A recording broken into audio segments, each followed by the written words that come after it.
you cool then. And what's your full name? Robert White.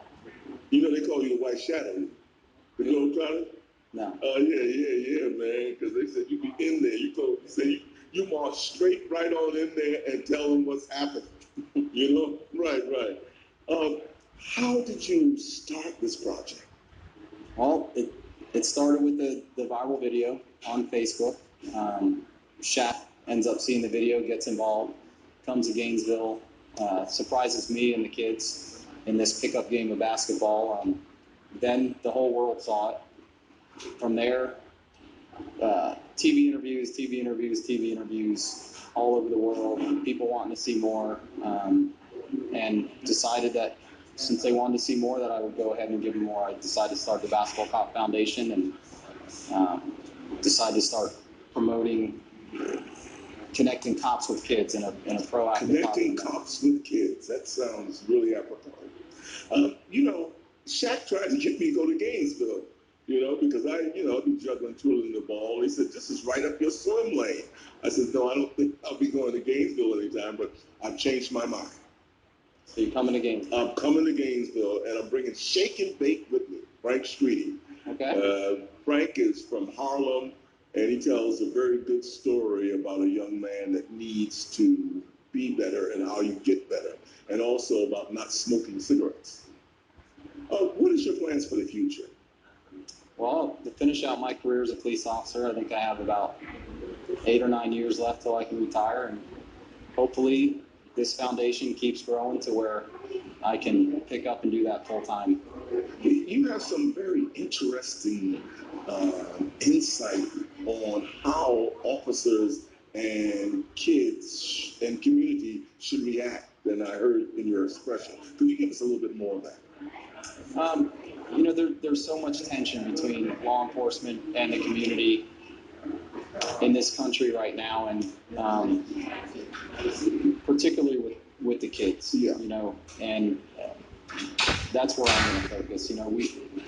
The adults at this point are going to have to work it out. However, they're going to have to work it out with.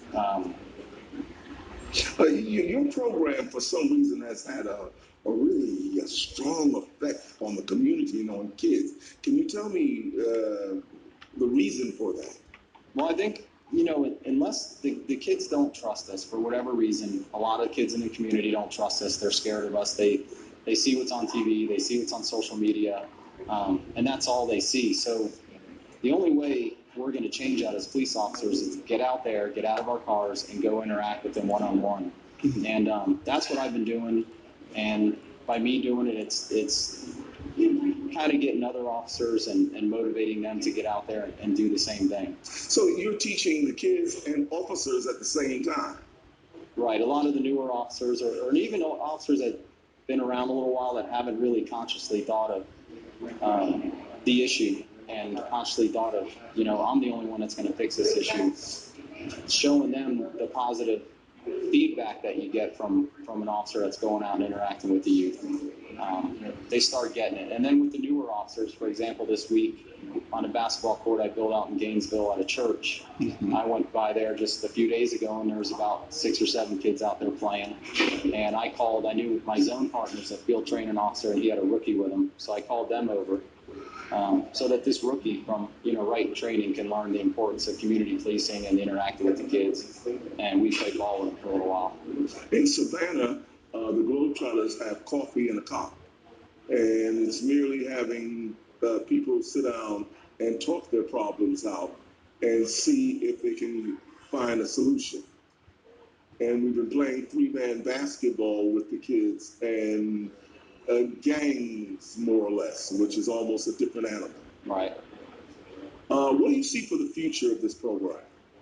In closing, I hope it keeps growing and growing. The first initiative of it that I started in donating the basketball hoops to police agencies across the country and balls, I think will always be one initiative that will keep going. There's 18,000 police agencies in the United States. I've only delivered to 27.